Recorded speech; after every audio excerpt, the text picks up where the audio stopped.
All right, so I'm going to get into the latest details with the stimulus package, but before I do that, I just want to give a big salute to all the grocery store workers out there. Y'all are providing a vital service. I know it's a stressful time. I go to the grocery store, the lines are crazy. Some of the lines in certain areas is going out the door, they around the corner. Y'all done with new procedures, but y'all doing it, and y'all deserve more credit than y'all getting. I know it's a job that sometimes people look down on, like you're just a grocery store worker, but this crisis have shown us how important y'all job are. So salute all the workers out there. Definitely big salute also to all the healthcare workers out there because people are sick regardless if it's from COVID-19 or just a regular cold or just regular injuries. So shout out to everybody in the administration. Shout out to people in the emergency room. Shout out to the nurses, the LPNs, the RNs, the doctors, the specialty doctors. You know, people are coming to work and putting themselves at risk to provide a vital function to our society. And this just goes to show you how important healthcare workers are and how important healthcare is overall. But I get to that later. But I just want to make sure all the workers that do what they need to do are given the credit that they do. You know, because a lot of times we just overlook this and just be like, okay, that's what y'all supposed to do. But, you know, if you sit back and you think about it, where would we be without the services that they are providing right now? So, again, salute. All right, so this stimulus package, by the time you see this, it might be official, they might have passed it already, but as of now, it seemed like they close to passing it, but it's a last minute hurdle due to uninsurance benefits. But as far as we know now, all the details is not out, but what we know so far is I'm glad they're doing something, but to me, the stimulus package is lacking in a lot of different areas. People are focused on the 500 billion that is going to corporations, and I understand why. There's very weak oversight on it. I know that's been the snag of getting it passed all along, and they came to a compromise, but the oversight is still lacking, and that's just one part of it. With the actual stimulus and actual checks going out to Americans, that is real too. I mean, it's a one-time check for 1,200, and it means tested. So people making over $99,000 a year are not going to get nothing if you file single. Now, if you file your taxes joint, if you make over 150,000 a year, the amount you get start to go down and go down and go down. And if you make over 198,000 as a couple, then you get nothing. So here's my problem with that.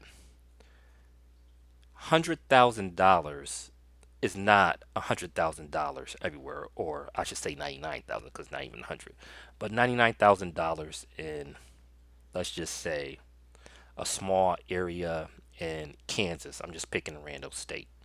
Is not the same as $99,000 in New York City. It's not the same as $99,000 in LA and other parts of California.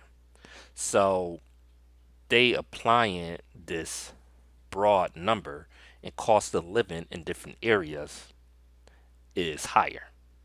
You know, so that never makes sense to me.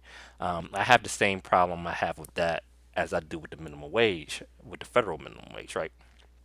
So understand the federal minimum wage need to be something, but you have to take into account cost of living. Again, I know the push for 15, but $15 an hour in New York, again, is not $15 an hour, even where I live in Buffalo, New York, right?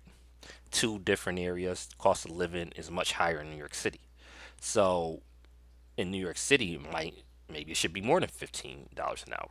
So I don't like when you just put a broad number to everybody in the country when there's other variables that you need to take account for.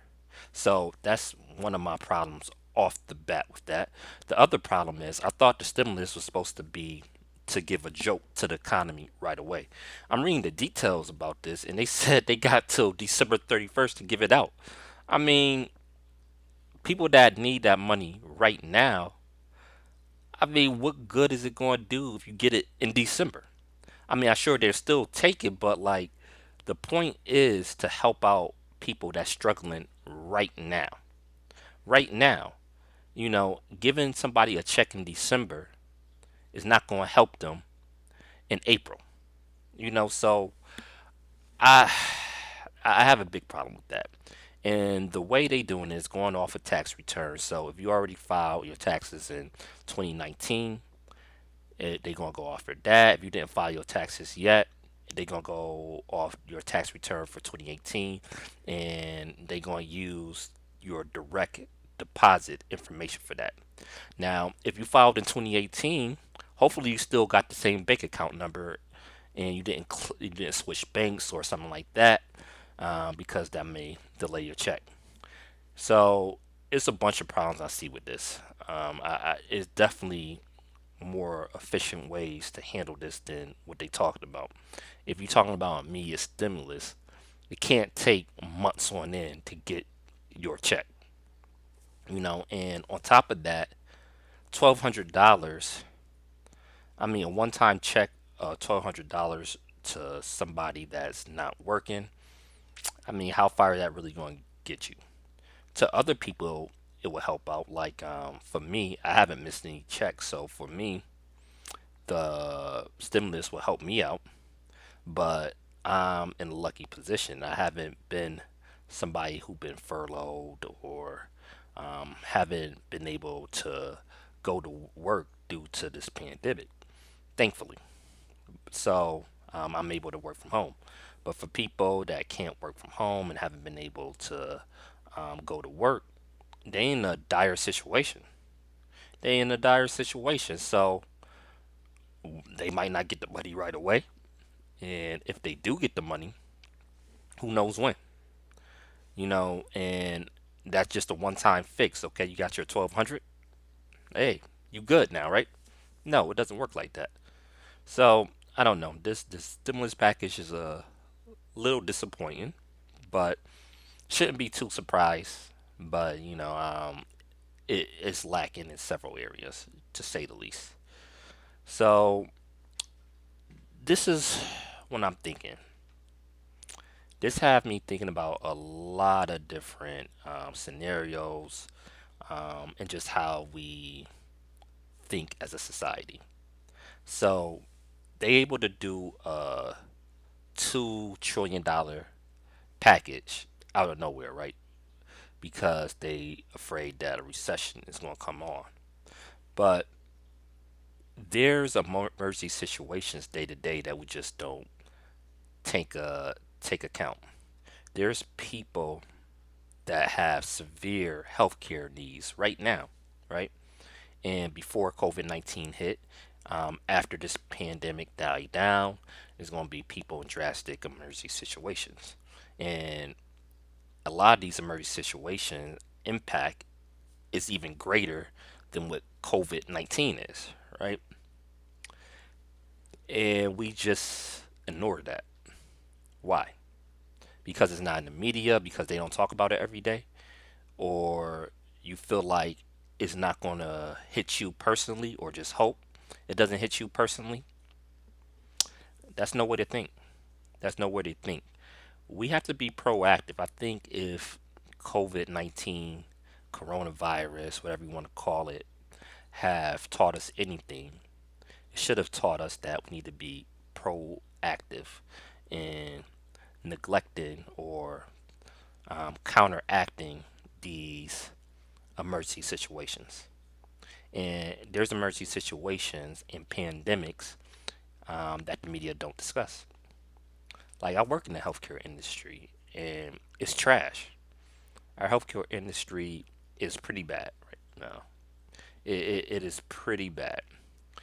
So if we could come up with $2 trillion, out of nowhere to stop economic catastrophe, that means we could do a lot of other stuff. We have the money to do whatever we want to. It just do the people in charge want to do it, and would the American people accept it? That's the question. So hopefully we start thinking about these crises different. But unfortunately, from my experience, and I might be jaded, I think after this died out, people just gonna go back to normal. That's how it usually happens. But it's up to me and you to start changing the conversations out there, and hopefully that start to happen. All right, now before I get out of here, I'm working on this series. I'm going to drop it at the end of the week. I'm working on a presidential series, and George Washington is up first. And when I'm doing this presidential series, it I got the idea because a few years ago I watched a History Channel documentary. It was called The American Presidency, and they went through all the presidents in order, but the stuff that they highlighted, I just wasn't feeling it. They overlooked a lot of stuff. A lot of stuff was just a brief mention. They just flew by it, and it was real like American exceptionalism. That was the gist of the documentary. They overlooked human rights violations. Almost no mention of that. Any policies that directly affected black people, in particular, or natives with the early presidents, it was kind of just overlooked. So I wasn't really feeling the documentary. So that's where I got the idea from, and I wanted to do one myself, but highlight some things that I think important. Now, I'm not going to overcorrect. I'm not going to just gloss over accomplishments that presidents had just because I might feel a particular way about another issue. I tried to be as fair as possible. I do have a perspective, and that's true, but I tried to be as fair as possible regarding everything. So it's gonna be dropping at the end of the week. I'm looking forward to it.